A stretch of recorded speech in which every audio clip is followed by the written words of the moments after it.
Hola, ¿qué tal estáis? Hoy quería hablar de reprocesamiento, qué tipos hay y cómo puedo ayudarte. Y es un tema que a mí me encanta porque yo soy una gran apasionada del reprocesamiento y ojalá yo hubiera conocido antes el reprocesamiento cuando salí de la carrera y también a nivel personal porque es una auténtica maravilla. Es tecnología punta en terapia. Y creo que solamente está empezando porque yo creo que conforme las herramientas de neurociencia avancen, esto va a ir desarrollándose y ampliándose y creo que en 15, 20 años vamos a tener un concepto de terapia completamente diferente al que hay ahora. Bien, para empezar a hablar de reprocesamiento, yo creo que es mejor empezar por el concepto de procesamiento, que es el cerebro procesando información. Vale. Procesar es lo que hace tu cerebro para organizar e integrar toda la información que continuamente va recibiendo. Aquí es importante entender que una inmensidad enorme, de más de un 90% de esa información que tu cerebro está continuamente procesando, no es consciente. Y eso está ya demostrado, esto no es una creencia, es inconsciente.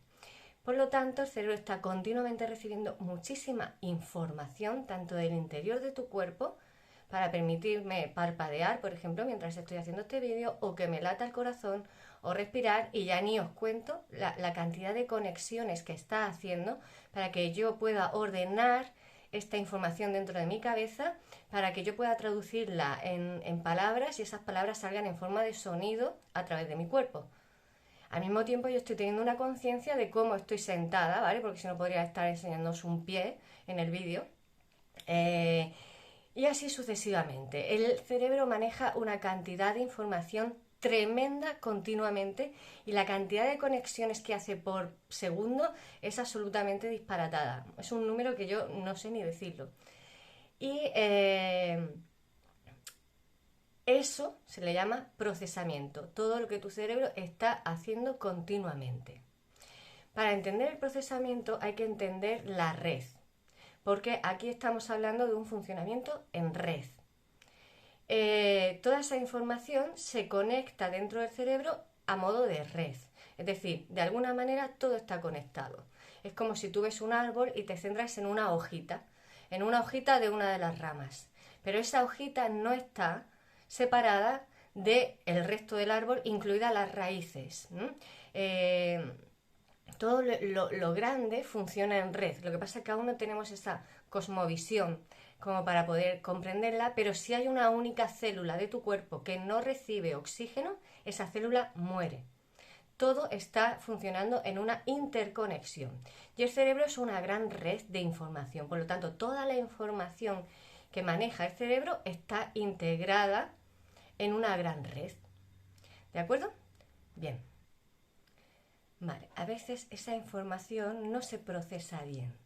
Se queda fragmentada en las diferentes partículas de información. Es decir, imagínate cuando tú estás procesando algo, tú estás procesando contenido visual, contenido sensorial, corporal, sensaciones, estás procesando emociones, estás procesando toda una serie de información que va viajando en conjunto por la red.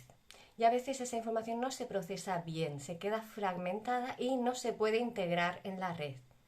Porque cualquier red lo que quiere es una buena integración. Cuando esa información no se puede integrar en la red, algo en la red va a pasar. Se va a convertir como en una especie de obstáculo en la red. Nosotros le llamamos cápsulas. No es que esa información se quede encapsulada realmente, pero sí la metáfora es muy útil para entenderla. Cuando no se puede integrar en la red se queda como una cápsula. Esa cápsula, imagínate que cuando tú tienes toda una red de carreteras, imagínate que en una tienes un puente cortado, que en otra tienes un bache, que otra la tienes cortada por obras y tú tienes que estar, digamos que un recorrido que sería directo de 10 minutos, imagínate que tú tienes que empezar a hacer desvíos por carreteras y digamos que la información va a tardar más, no se va a integrar de la misma manera, no va a tener, digamos, como un funcionamiento bueno. Es como si de alguna manera van a haber cortocircuitos, atascos en la mente y cuando yo quiera volver a juntar esa información no va a quedar condicionada. Vale, pues el reprocesamiento es como si ahora tuviéramos la oportunidad de volver a esa información que no se procesó adecuadamente y reprocesarla, para que el cerebro vuelva a establecer, digamos, una integración sobre un hecho en concreto. ¿Por qué? ¿Qué pasa para que una información no se integre? Ahí viene el concepto de trauma. Entonces, por ir por partes, el reprocesamiento es lo que os acabo de decir, ¿bien? Es la terapia ahora tiene la capacidad de volver, digamos, a esas cápsulas que no están integradas en la red, reprocesar la información y que esa información quede integrada en la red. Bien, el reprocesamiento, por lo tanto, tiene una base muy potente en la neuropsicología, neurobiología, neurofisiología actual. ¿De acuerdo? Porque está trabajando a nivel neurofisiológico. Es decir, el reprocesamiento es un trabajo que no hago yo como terapeuta y no lo haces tú realmente tampoco, sino que lo hace tu cerebro. Y yo y tú, lo mejor que podemos hacer a la hora de trabajar con reprocesamiento es tener una confianza en que nuestro sistema es extremadamente sabio. Insisto, más del 90% es inconsciente, él sabe qué tiene que hacer para sanarse. Y lo que depositamos es una confianza en que el sistema va a hacer el trabajo. ¿De acuerdo? Dentro del reprocesamiento hay dos corrientes más que se unen y que son muy importantes. Una parte, como os digo, es la neurobiología y otra parte es una resignificación del trauma, es decir, en estas terapias actuales el trauma no se ve como se veía antes, se ve como ese evento que no se pudo integrar adecuadamente en la red. Y también se incluye la teoría del apego, que es algo que es bastante antiguo, pero que no quedó de alguna manera realmente integrado en la práctica psicoterapéutica hasta que el reprocesamiento lo ha rescatado y lo ha integrado de una manera, yo creo, magistral. Vale.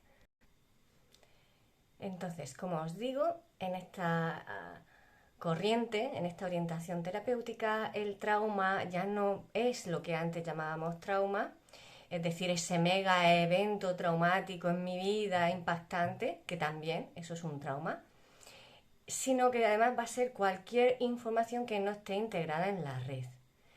Hay como un concepto mucho más neurofisiológico de lo que es el trauma. Y todos y todas tenemos traumas desde esta perspectiva y además muchos.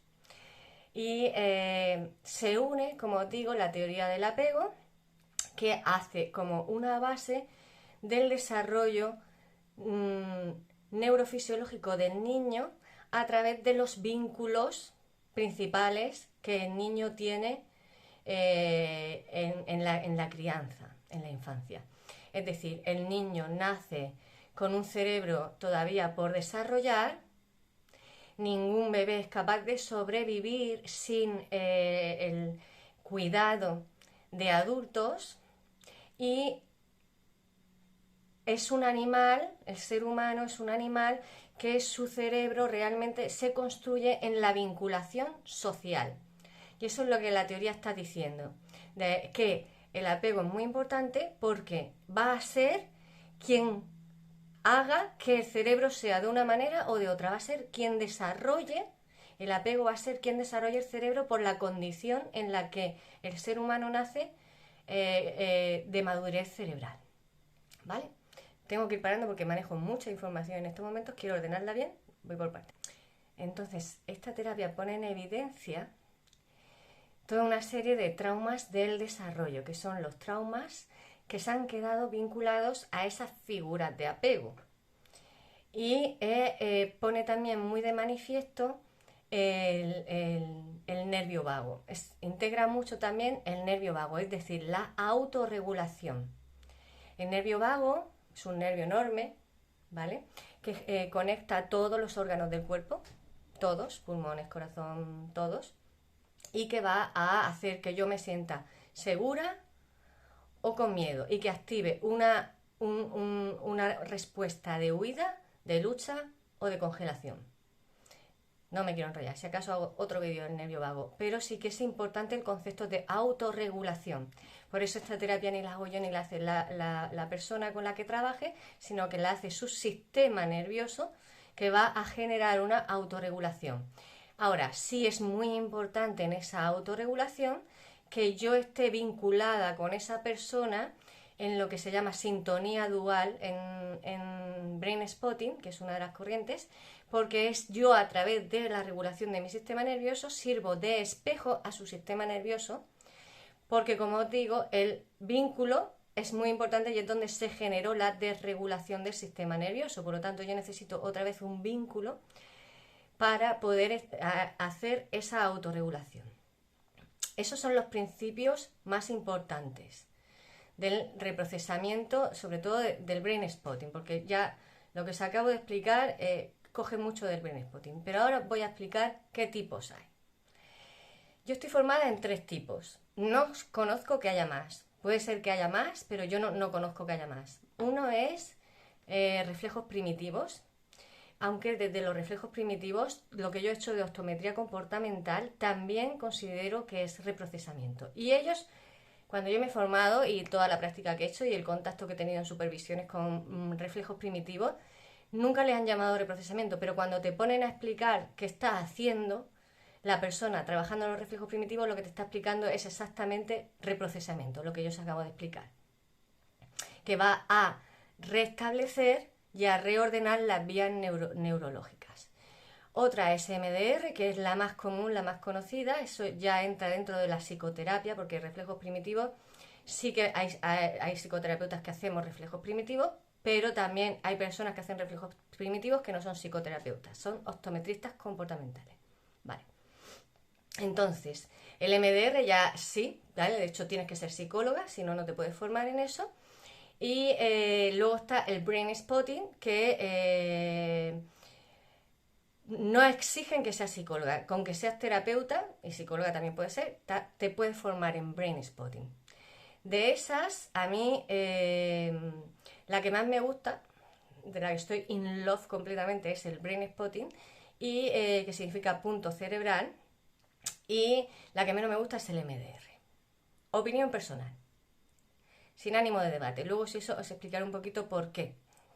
Pero ahora os quiero hablar de los reflejos primitivos porque es muy aclaratoria a la hora de entender lo que os he explicado a nivel neurofisiológico y del desarrollo, ¿no? Vale. A ver, los reflejos primitivos son unos reflejos que tiene el niño cuando nace, que va a responder de forma automática corporalmente ante determinados estímulos. Por ejemplo, rozar la planta del pie y tiene un estímulo de retirada. Es como si se retirase de ese estímulo el cuerpo.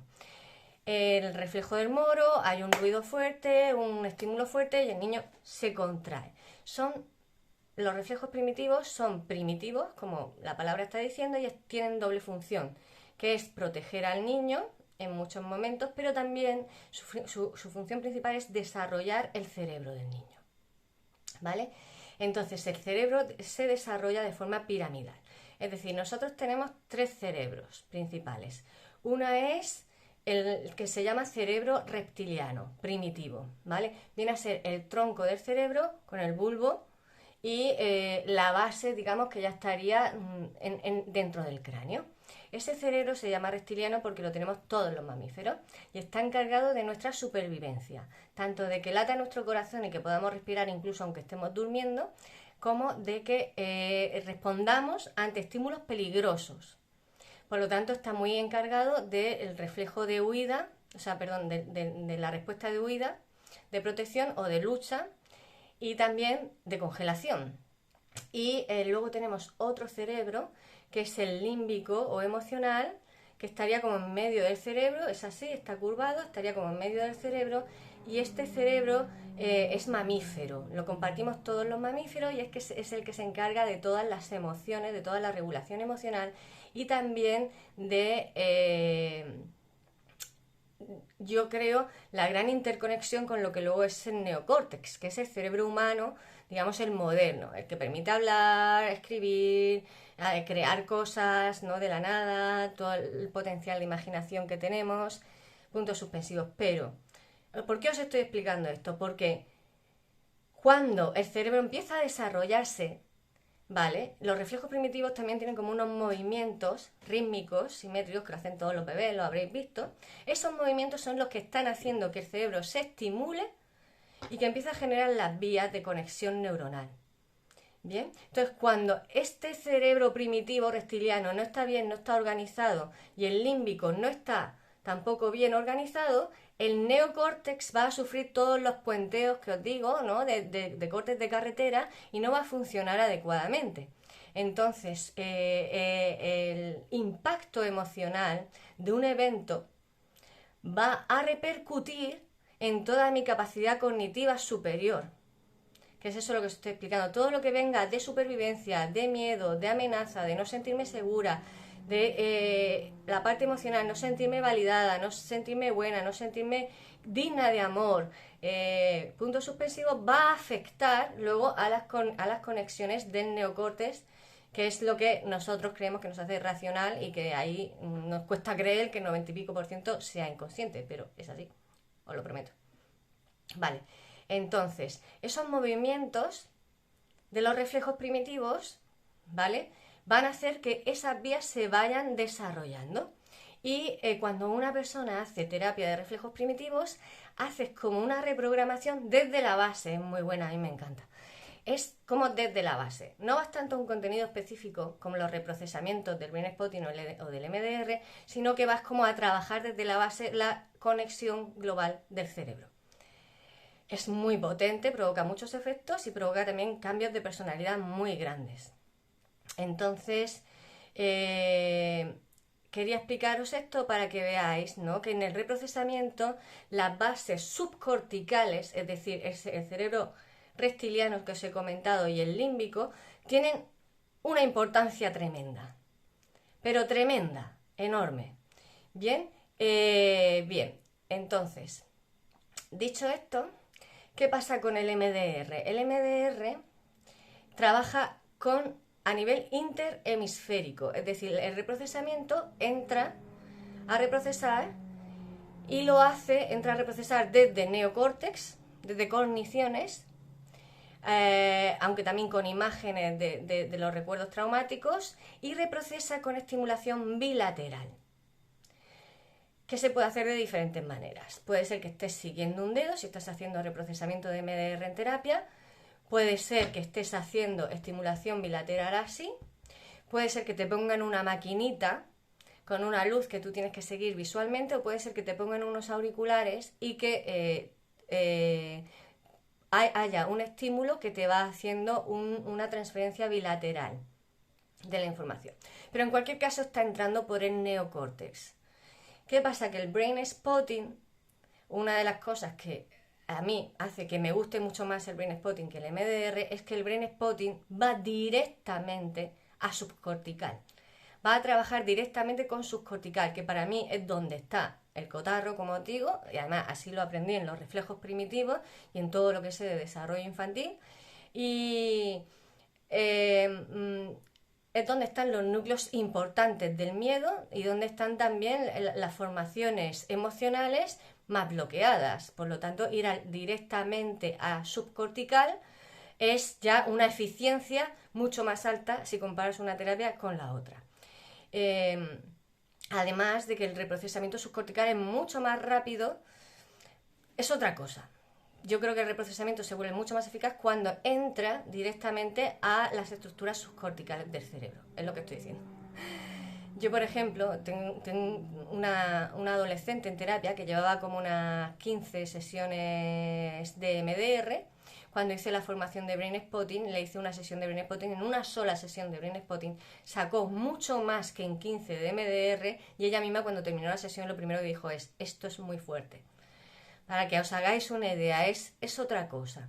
Aparte de que el MDR está protocolizado, yo con las terapias protocolizadas, yo soy humanista, yo pertenezco a otro tipo de estilo, yo creo que es un entorpecimiento, y el Brain Spotting también trabaja con el principio de incertidumbre, que para mí es muy importante en el reprocesamiento, que es: yo dejo al sistema, yo no sé lo que va a pasar, no sé qué tipo de recuerdos o qué tipo de sensaciones o qué tipo de imágenes, no sé lo que el cerebro va a atraerme a hacerse conciencia aquí, porque él sabe. Entonces yo trabajo todo el rato con el principio de incertidumbre, permito al sistema hacer lo que tenga que hacer.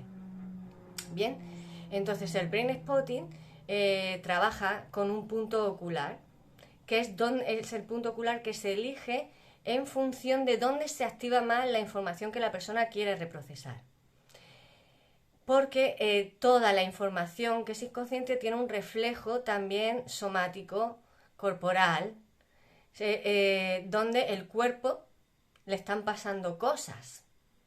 Y hay puntos oculares donde esa información, digamos, está conectada con esa red, y entonces entramos en la red y ahí se produce el reprocesamiento. Esto es muy difícil de explicar cómo se produce un reprocesamiento, porque si no lo vives y tienes la experiencia, es realmente difícil de explicar, pero tengo vídeos que quiero hacer con casos concretos de reprocesamiento que os pondré en otra ocasión para que tengáis una idea un poquito mejor de qué ocurre en el reprocesamiento.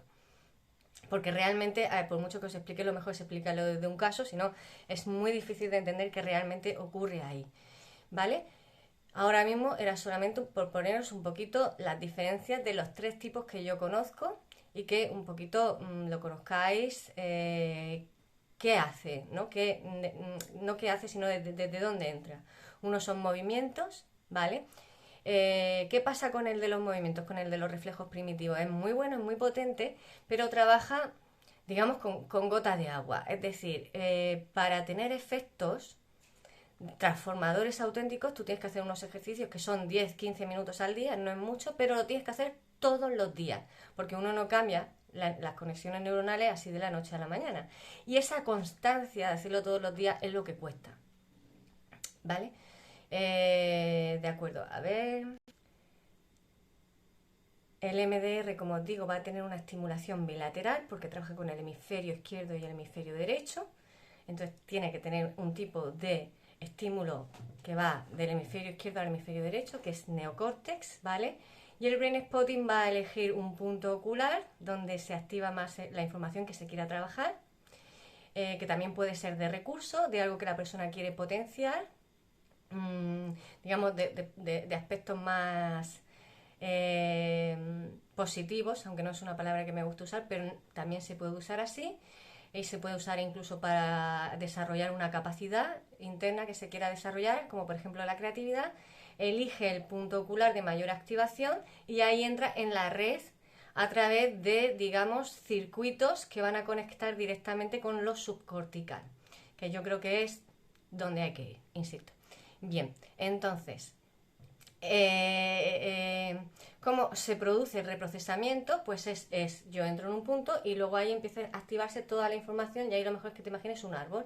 Toda la información que esté conectada dentro de la red con eso que tú estás trabajando va a empezar a abrirse, va a empezar a venir de un modo u otro, y conforme la vamos atendiendo amorosamente, es decir, con esa sintonía dual donde no se enjuicia nada de lo que aparece y donde se le presta compasión, comprensión y amor, la red sola va integrando esa información, y los cambios que se producen son instantáneos muchas veces, en el sentido de que la persona muchas veces me llega después de una sesión de reprocesamiento y yo le digo, ¿has notado algún cambio de lo que trabajamos la semana pasada? Y me dice, no.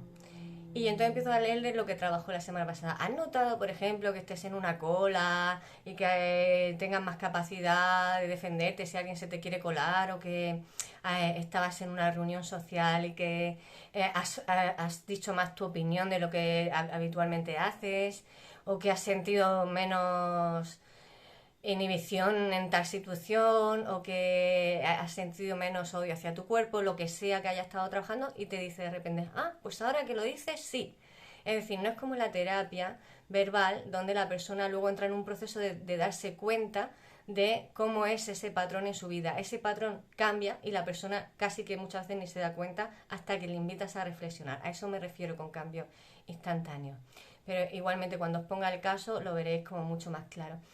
¿Cómo es esto posible? Ahora quería entrar un poquito más, ¿no? Es tan potente como terapia que realmente te parece que es un poquito mágica cuando la vives, porque realmente es tan buena, tan integradora, tan fuerte los cambios que produce, que tú tienes sensación de estar viviendo magia. Y no es magia, es todo basado en, ya os digo, neurofisiología. Y quería solamente ampliar un poquito más de ese punto ocular, ¿vale?